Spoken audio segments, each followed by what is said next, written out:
Hello friends, welcome to my channel ADMA always dedicated to meaning.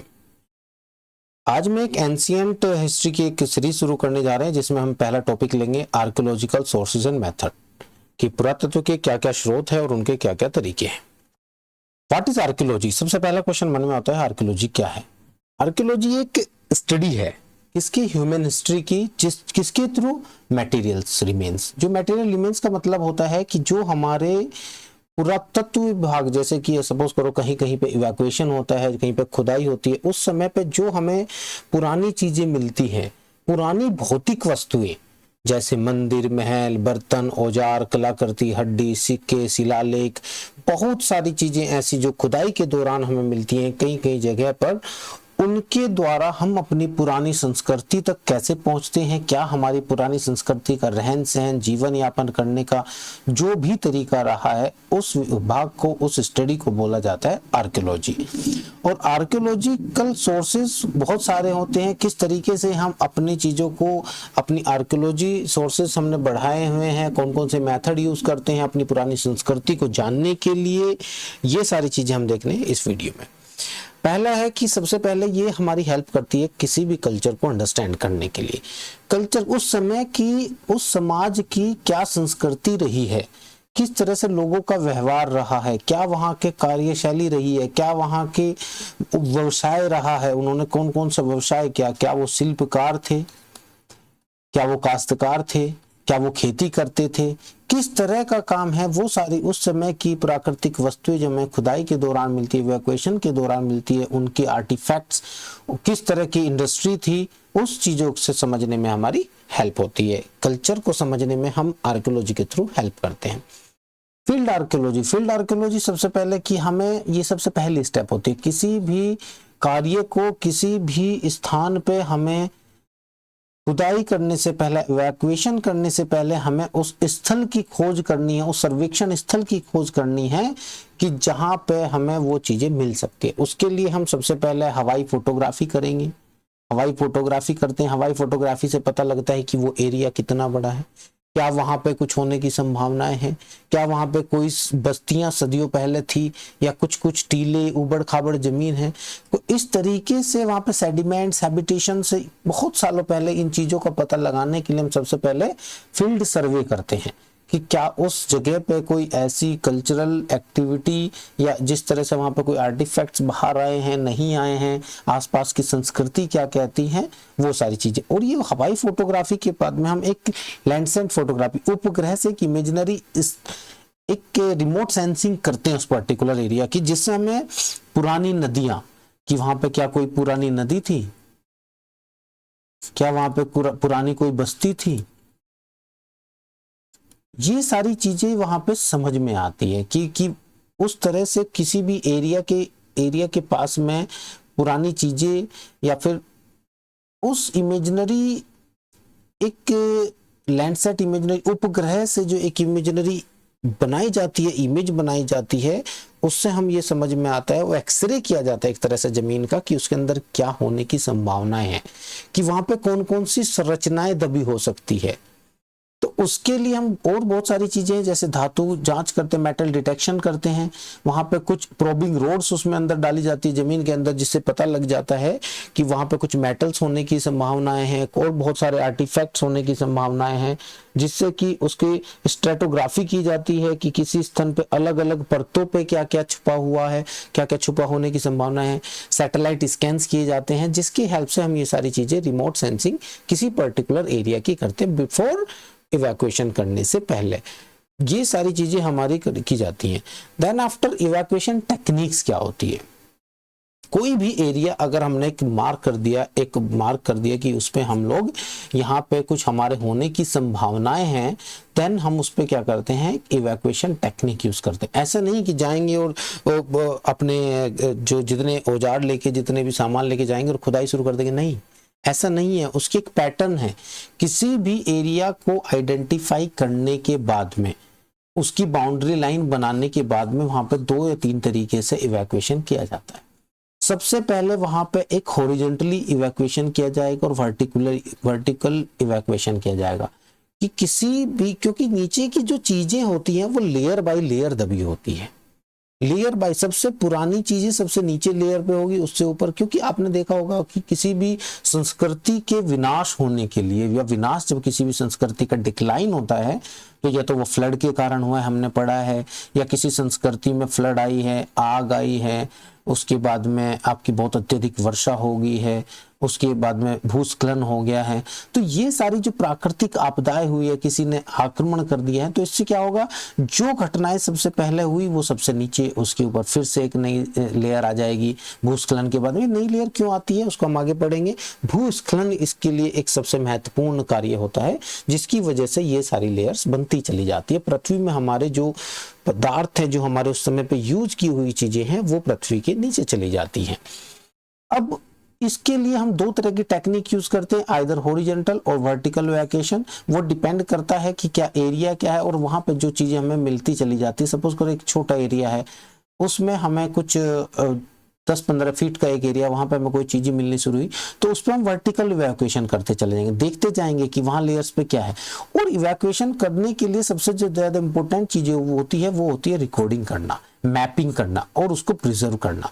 Because अगर आप एक layer पे, इस लेयर पे आप इवैक्यूएशन करके आते हैं, यहाँ पे आपको कोई आर्टिफैक्ट मिल जाता है, नाउ आप उस आर्टिफैक्ट को लेने के बाद में आइदर आप उसको सेफ निकाल लेंगे, जब आप उसको सेफ निकाल लेते हैं दैट इज गुड।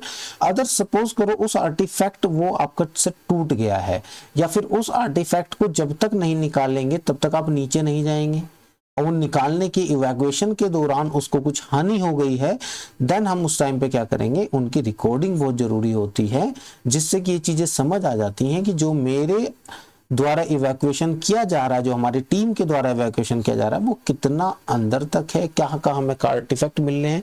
फिर उसके मिलने के बाद में देन हम उसके बारे में सोचते हैं कि इसकी एज क्या थी, कि आर्टिफैक्ट कितने पुराने हैं, कि यहाँ पे कितने अवशेष जो मिले हैं वो कितने पुराने हैं। ये सारी चीजें हमें देखनी होती है। और डेटिंग करने के लिए, साइंटिफिक डेटिंग करने के लिए there is some certain methods, जिनसे कि उस चीज का ये पता चल जाता है कि वो कितनी पुरानी है, कि कोई हमें जो आर्टिफैक्ट मिला है, वो बोन्स मिली है, वो मोहर मिली है, वो सिक्के मिले हैं, वो पोट्री मिली है, वो कितनी पुरानी है। ये चीजें कैसे पता चलेगा, इसके लिए कुछ डेटिंग मेथड्स होते हैं। जैसे कि सबसे पहले हम बात करते हैं जो सबसे ओल्ड और सबसे पॉपुलर भी है, दैट इज कार्बन 14। ये बेसिकली यूज किया जाता है ऑर्गेनिक चीजों के लिए, ऑर्गेनिक मटेरियल्स के लिए, लाइक जैसे चारकोल मिला, उसके बाद बोन्स मिली, उसके बाद में आपके शेल्स मिले, सीड्स मिले, देन आपके प्लांट रिमेन्स मिले। जब ये सारी चीजें मिलती हैं तो इनके लिए हम लोग यूज करते हैं, बट इसकी एक लिमिट है। ये 50,000 से 80,000 ईयर्स ओल्ड तक का चीजों को बता सकता है। उसके बाद में थर्मोल्यूमिनेसिस एक टेक्निक होती है जो बेसिकली सबसे ज्यादा पोट्री के लिए यूज की जाती है, जो मोर देन 80,000 ईयर्स ओल्ड होती हैं। उसके बाद पोटेशियम आर्गन टेक्निक्स हैं जो वोल्केनिक रॉक्स के लिए यूज की जाती है मिलियंस ऑफ ईयर्स के लिए, जिससे हमें पता लग सकता है कि ये कितनी पुरानी चीजें हैं। उसके बाद में हम एमिनो एसिड एनालिसिस करते हैं, जो बोन पे ही किया जाता है। एक कहते हैं हम एमिनो एसिड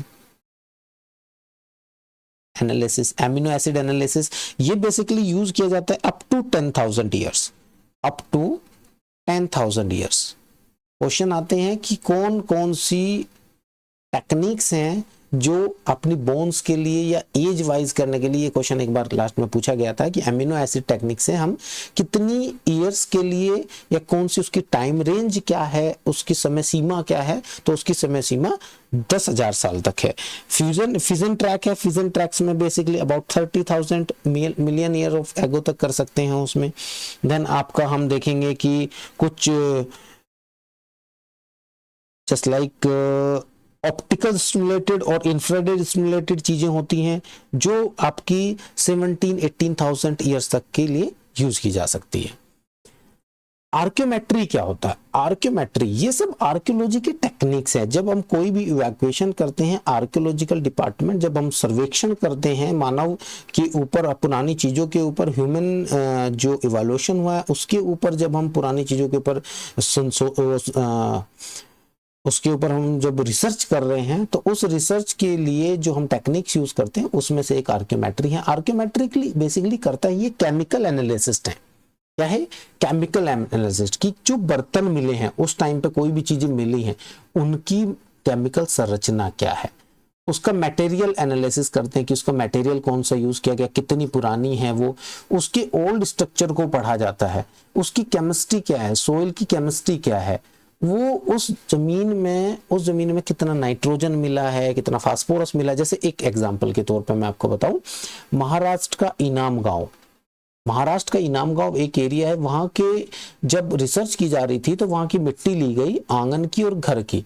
जो आंगन घर के अंदर की मिट्टी थी उसके अंदर नाइट्रोजन कम थी, और जो आंगन की मिट्टी थी उसके अंदर नाइट्रोजन ज्यादा थी, जिससे कि ये अनुमान लगाया गया कि वहां पे लोग पशुपालन करते थे। बिकॉज जो पशुओं का मलमूत्र होता है, जो उनका वेस्ट होता है, उसमें नाइट्रोजन की मात्रा अधिक होती थी, जिससे कि ये पता लगाया गया कि आर्कियोमेट्री के दौरान कि वहां पर पशुपालन किया जाता था, जिससे कि वहां के आंगन की मिट्टी की जो नाइट्रोजन की उसकी क्षमता है वो अधिक पाई गई। ये सारी चीजें हमें ऐसे समझने में हेल्प करती है। बायो आर्कियोलॉजी बेसिकली बताती है कि हमारी जो बोन्स हैं, एनिमल की हो, ह्यूमन की हो, किसी तरह की हो, उनकी डाइट क्या है, उनके अंदर क्या क्या बीमारियां हैं।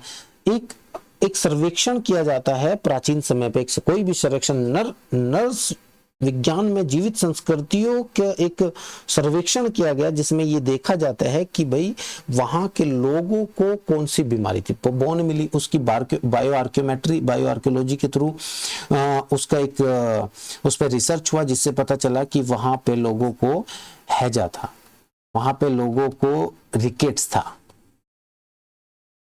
क्योंकि वो बोन कमजोर थी, वहां पे लोगों को तपेदिक था, वहां पे लोग पुरानी बीमारी से ग्रसित थे। ह्यूमन के दांत, आदमियों के दांतों से, बोन से रिवील करती है कि उनका भोजन क्या था। बड़े दांत मिले कि वो मांस काटते थे, उनकी हेल्थ कैसी थी कि वो हष्ट-पुष्ट थे। पुरानी खोपड़ियों के कंकाल मिले, जिससे पता लगता था कि आदमी का इवोल्यूशन कैसे हुआ है। पुराना जो मनुष्य था उससे लेकर ह्यूमन इवोल्यूशन, जो हम आगे भी पढ़ेंगे, पूरे चैप्टर पढ़ेंगे, तो ह्यूमन आज हम होमो सैपियंस तक जो पहुंचे हैं, वो स्टेप बाय स्टेप हमारा जो एक इवोल्यूशन हुआ है कैसे हुआ है, हमारी बायोलॉजी क्या कहती है, हमारा जो हमारे अंदर जो व्यवहार बदलाव हुए हैं, हमारे अंदर जो शारीरिक संरचनात्मक बदलाव हुए हैं, उसकी हम जो स्टडी करते हैं बायो आर्कियोलॉजी में करते हैं। डीएनए मॉलिक्यूलर स्टडी बेसिकली बताती है कि माइग्रेशन क्या हुआ और इवोल्यूशन किस तरह से हुआ। मतलब पहले जो मैं पहली बात कर रहा था, जिस तरह से कि जो पहले मनुष्य थे, उनका व्यवहार, उनकी संरचना, उनका शारीरिक विकास क्या था, और वो किस तरीके से, जैसे आपने देखा था कि हम चिंपैंजी, बंदर, उस तरह से चीजें, वो झुके हुए लोग रहते थे, निएंडरथैलर्स, ये सारे झुके हुए थे। इन्होंने अपनी शारीरिक संरचना समय समय के अनुसार बदली, अरबों खरबों साल लगे, तो आज हम होमो सैपियंस तक पहुंचे हैं। उसकी उस समय पे पता लगता है कि वहां पे जनसंख्या का आकार क्या था। किसी पर्टिकुलर अगर एरिया के हम यहाँ पे मिले हुए कंकालों को देखा जाए, एक सपोज करो एक 10 किलोमीटर के एरिया में जो कंकाल मिले हैं उनको देखा जाए, क्या उनकी सबकी जो क्वालिटीज हैं वो सेम हैं, तब हमें समझ में आता है कि वहां पे जनसंख्या का आकार क्या था, लोग किस तरह से मरे, किस तरह से वहां पे फर्टिलिटी होती थी, क्या वो सारे एक ही फैमिली से जुड़े हुए थे, ये सारी चीजें समझ में आती है।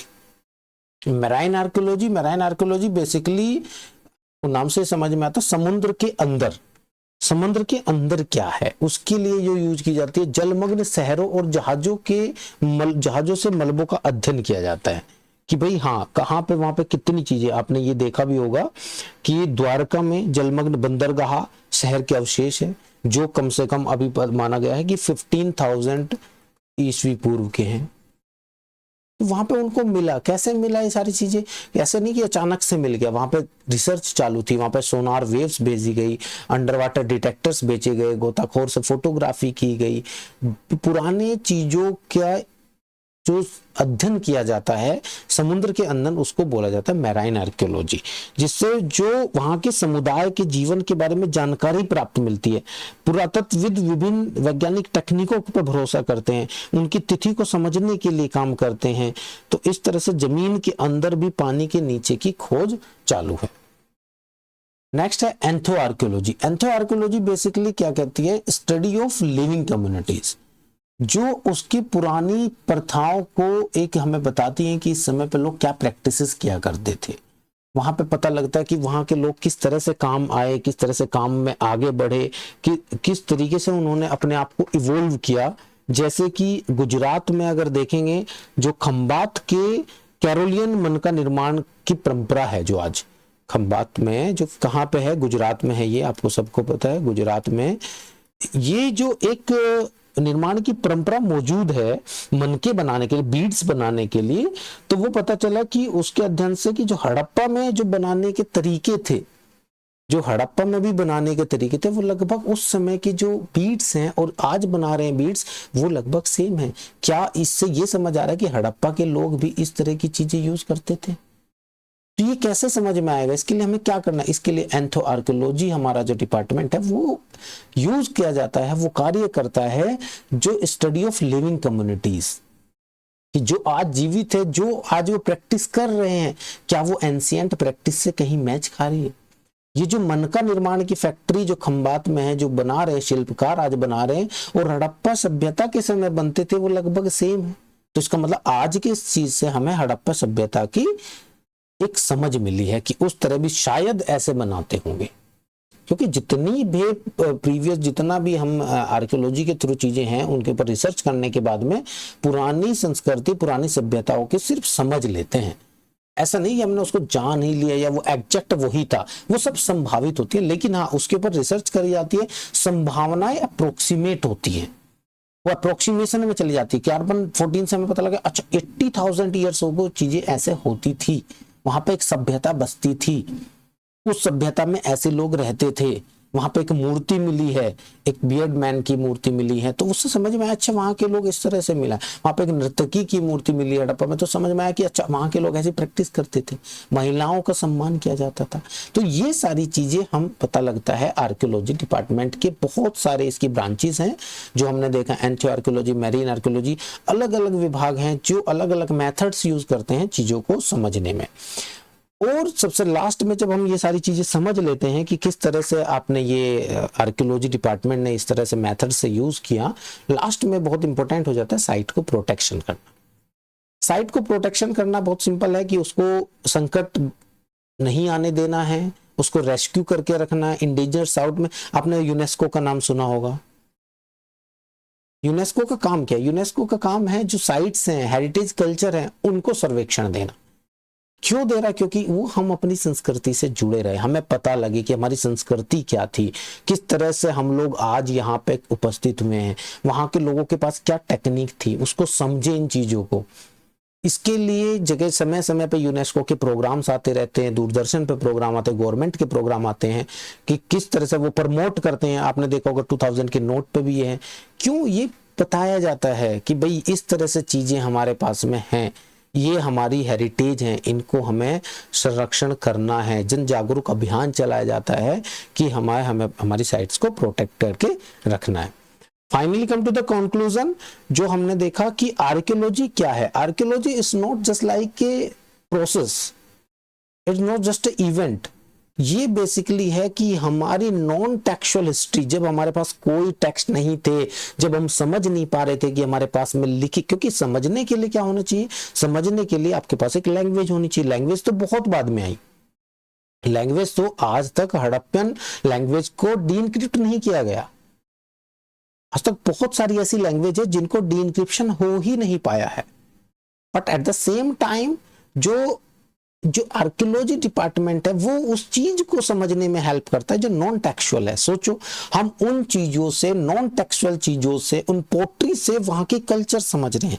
वो जो हड्डी मिली, जो बोन मिले, जो बीड्स मिले, प्री हिस्टोरिक मिले, उससे हम जहां हमारी हिस्ट्री से पहले की चीजें समझ रहे जहां, क्योंकि किसी चीज को समझने के लिए आइदर हमारे पास में टेक्स्ट होना चाहिए, आइदर हमारे पास में कुछ वॉइस होनी चाहिए, कोई वीडियो होनी चाहिए। कोई चीज हम कैसे समझते हैं? इन चीजों से समझते हैं। कोई रिटन टेक्स्ट हो, ओरल टेक्स्ट हो, तन वो चीजें आगे बढ़ती चली जाती है। लेकिन जब हमारे पास ऐसा कुछ है ही नहीं, तन हम क्या करते हैं? टेक्स्ट तो हमारे पास में बहुत बाद में है। बुद्धिज्म टेक्स्ट आए, जैनिज्म आए, जो हम आगे पढ़ेंगे इस आर्कियोलॉजी में। उससे पहले हमारे पास में मोहर आई, सिक्के हैं, कुछ मोहर थी जो आज तक भी डिसाइफर नहीं हो सकी। हड़प्पा की कुछ मोहरें थे, कुछ बीड्स थे, कुछ वहाँ पे आर्टिफैक्ट्स मिले हैं, जो आर्टिफैक्ट्स हैं वो कौन से हैं, किस तरह से हैं, उन चीज़ों को हमें समझने के लिए उसके ऊपर सर्वेक्षण किया जाता है और वो आर्कियोलॉजी डिपार्टमेंट का काम है। और उसके लिए डिफरेंट मेथड्स यूज किए जाते हैं, डिफरेंट टेक्निक्स यूज की जाती हैं, जो हमने आज की क्लास में देखे। और नेक्स्ट क्लास में हम देखेंगे सिक्कों के बारे में, न्यूमेटिक्स के बारे में पढ़ेंगे, जिसके हम उसके बारे में कि सिक्कों कैसे इवॉल्व हुए, कहाँ से सिक्के चले, कैसे बने। Thank you for this session. Do subscribe your channel. Thank you very much. Good day.